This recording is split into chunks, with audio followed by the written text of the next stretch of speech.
o caso do cão orelha, porque a Polícia Civil determinou aí o final das investigações a respeito do caso e agora vai partir para, passadas essas informações para o Poder Judiciário, acontecem os julgamentos, enfim, o que vai acontecer com os envolvidos. Acontece que tem gente que não está muito satisfeita com essa situação, com as investigações. Eu vou falar agora com a doutora Bárbara Hartmann, ela que é representante do IPA, o Instituto de Proteção Animal Brasil. E nós vamos entender por que dessa insatisfação com o rumo que as investigações tomaram e com as conclusões que essas investigações chegaram. Muito bom dia, doutora Bárbara. Opa, muito bom dia, tudo bem? Tudo bem. Vamos lá, esse caso repercute no Brasil, repercute até fora do Brasil e aqui em Santa Catarina uma pressão grande também da população, né, de maneira geral, para que a situação seja elucidada, resolvida e a justiça seja feita.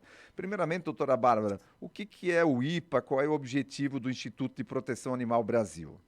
Então, o IPA é uma ONG que foi criada, ela é recente até, né, pela minha amiga e veterinária Kátia Chubassi, que já faz um trabalho na proteção animal há mais de 30 anos, e ela decidiu criar essa ONG para justamente situações como essa, poder tutelar o direito dos animais de maneira institucional, né? Porque eventualmente aparecem questões judiciais envolvendo animais, e não só nessas partes institucionais, né? Como também fazer um trabalho de proteção aos animais. A Kátia é veterinária, ela faz castração social, faz um trabalho incrível.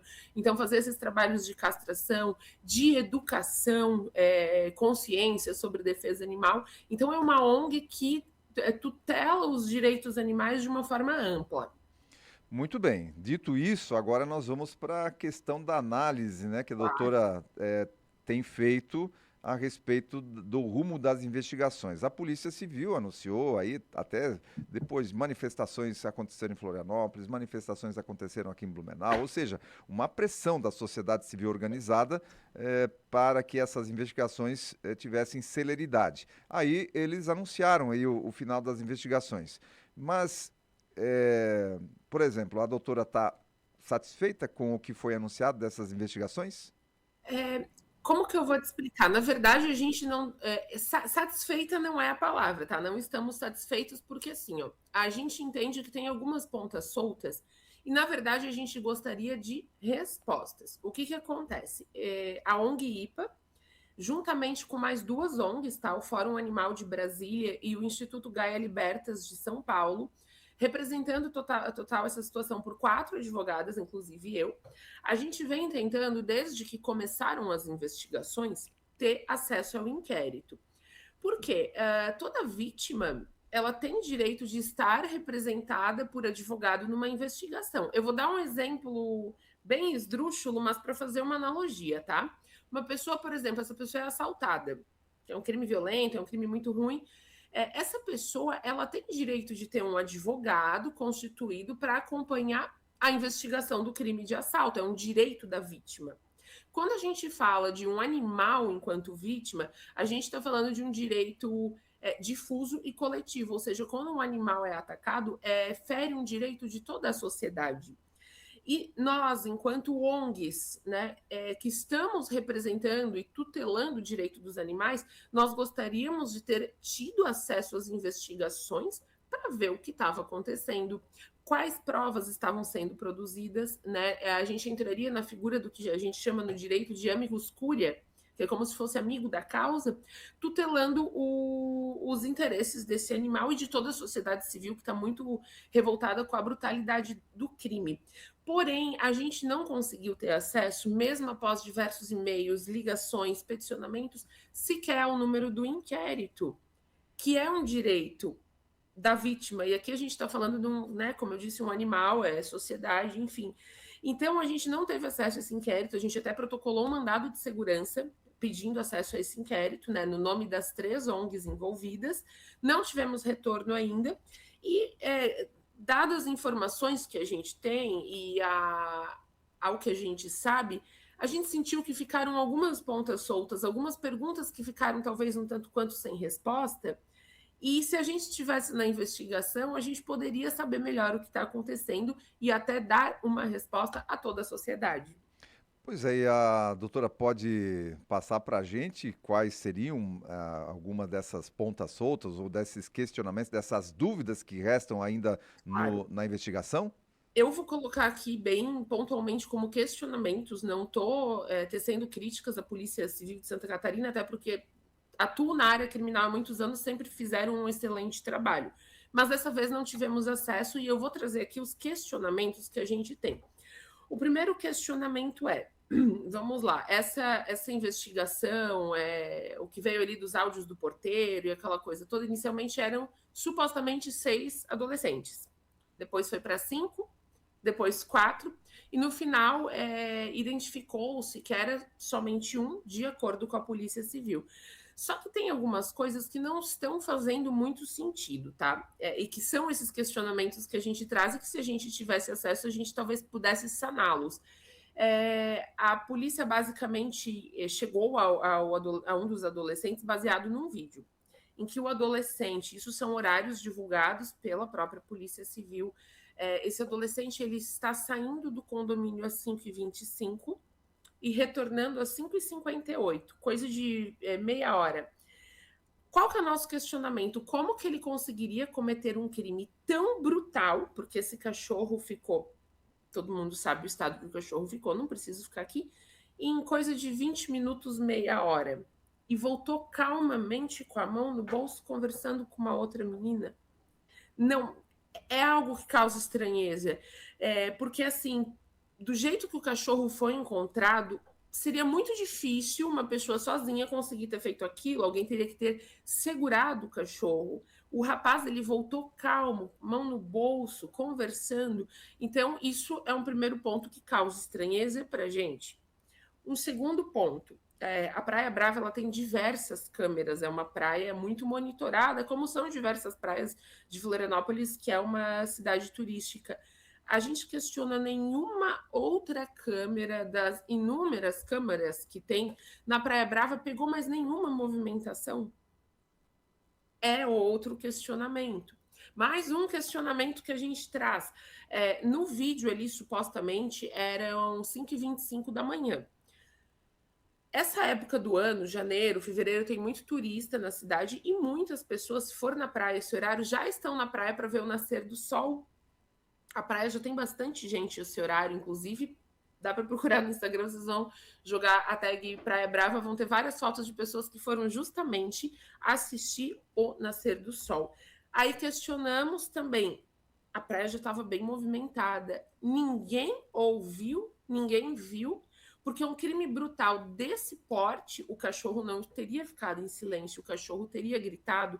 Como que ele teria feito isso em 20 minutos, sozinho? Ninguém teria ouvido ou visto nada?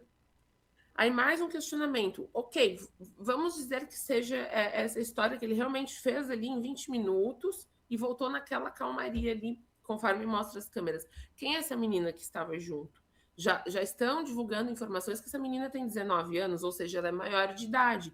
Ela pode responder por crime de omissão. Se ela viu um cachorro ser praticamente morto, ficar agonizando e não socorreu, ela entraria como cúmplice. Por que essa menina não está investigada? Então, são questionamentos muito óbvios e que a gente não tem respostas. Muito bem, e agora, né, diante da questão legal, quais são os próximos passos? À medida que a Polícia Civil determinou o final das investigações, certamente tem essas investigações registradas, qual é o próximo passo? Então, sempre que a polícia termina a investigação de um crime, eles encaminham um inquérito concluso ao Ministério Público. No caso, como trata-se de menor de idade, vai para o Ministério Público da Infância, que apura ato infracional, e aí o Ministério Público apresenta. Ele é muito similar ao processo penal, tá? O processo para apuração de ato infracional, ele é praticamente idêntico ao processo penal, tem defesa prévia, pode ter pedido de internação, só que a gente trata como ato infracional. Então, o promotor, agora, com os autos em mão, apresentaria a denúncia, né? Falando que o adolescente cometeu aquele ato infracional, análogo a crime de maus tratos, e pedindo a punição que ele entender pertinente, né? Que o promotor entender pertinente. E da parte da defesa, vamos dizer assim, quais são os próximos passos que vocês adotarão, doutora? A gente gostaria muito de ter acesso aos autos, né? Até para atuar num processo penal comum seria o que a gente chama da figura de assistente de acusação, que é quem acusa junto com o promotor em prol da vítima. Nesse procedimento de apuração de ato infracional não tem essa figura, porém dá para entrar, como eu tinha falado, como amicus curiae, que é como se fosse um amigo da causa, e atuar de uma forma análoga a um assistente de acusação, vendo o que está acontecendo, eventualmente peticionando, solicitando alguma providência, alguma coisa nesse sentido, enfim. Mas e essa situação de vocês não terem acesso, é possível recorrer? A quem vocês recorrem que pode mudar essa situação? Então, a gente fez um mandado de segurança que ainda não foi julgado. O mandado de segurança ele é um remédio judicial, vamos dizer assim, que ele existe para assegurar direito líquido e certo. Então, a gente entrou com um mandado de segurança, né, para cair numa. Não lembro qual vara caiu ali na capital, enfim, para o juiz analisar e determinar o nosso direito de estar acompanhando tudo o que está acontecendo.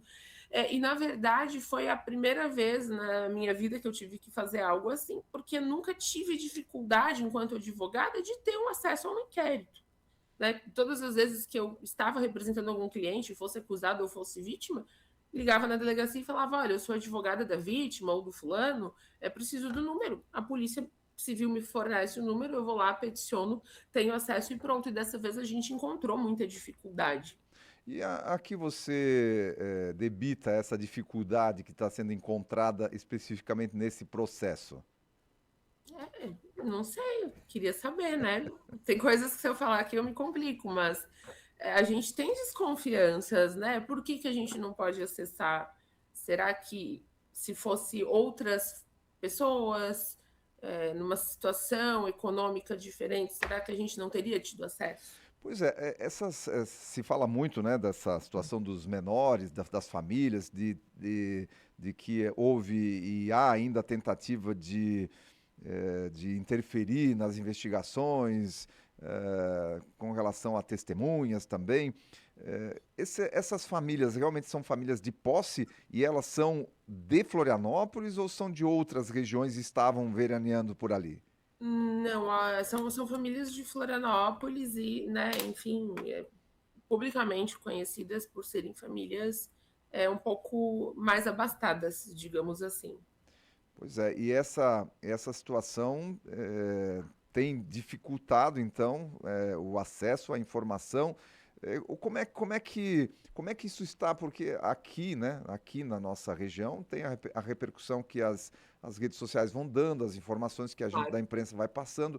Mas aí, como é que está a repercussão aí nas ruas aí da cidade? O que se fala a respeito dessa situação? E pelo fato de serem famílias conhecidas e abastadas da cidade que estão envolvidas. Bom, o que eu vou falar é de conhecimento público, tá todo mundo acompanhando na internet, então não é uma coisa que eu estou falando nem acusando, mas o que está se levantando é que talvez possa ter um certo cuidado institucional maior com esse caso, talvez por parte do poder público, por conta de serem famílias mais abastadas. Né? Infelizmente, a gente não vai fingir que esse tipo de coisa não existe, porque muitas vezes existe. Então, e não é um levantamento que eu estou fazendo, mas que populares, a sociedade civil, de uma forma geral, tem questionado isso. Se fosse uma família que não fosse tão abastada, como que estaria essa situação? Né? E a população aqui está muito revoltada, principalmente, por exemplo, a comunidade ali da Praia Brava, as pessoas que moram ali, que cuidavam desse cachorro, as pessoas estão muito chocadas, muito revoltadas, e até aqui uma pincelada pessoal, uma percepção minha, eu atuo há 12, 13 anos na causa animal e eu já vi muita coisa assim cruel e nenhum caso me chocou mais do que esse pela forma e a crueldade que esse cachorro foi morto. Muito bem, para a gente finalizar, doutora Bárbara, qual é o desfecho desse caso? Na sua visão, no seu conhecimento, na sua experiência, né, na advocacia e com tudo isso que está repercutindo e acontecendo, qual é a sua expectativa para o fechamento dessa situação? É muito difícil eu dizer, eu acho que vai acontecer tal coisa sem eu ver o desenrolar dos autos, tá? Mas juridicamente, o que de pior poderia acontecer, né? Como trata-se de menores, de um menor de idade, o mais grave que pode acontecer é uma internação, é o que a gente chama de internação, que é uma situação análoga à prisão, tá? Os adolescentes infratores, eles são internados no CASE, que é como se fosse, abre aspas, tá? Mas é como se fosse uma cadeia de menores de idade, falando dessa forma para que fique mais fácil das pessoas compreenderem, e eles podem vir a serem internados pelo período de 6 meses. Quando um adolescente, né, comete um crime, um ato infracional análogo a crime, enfim, né? São terminologias jurídicas.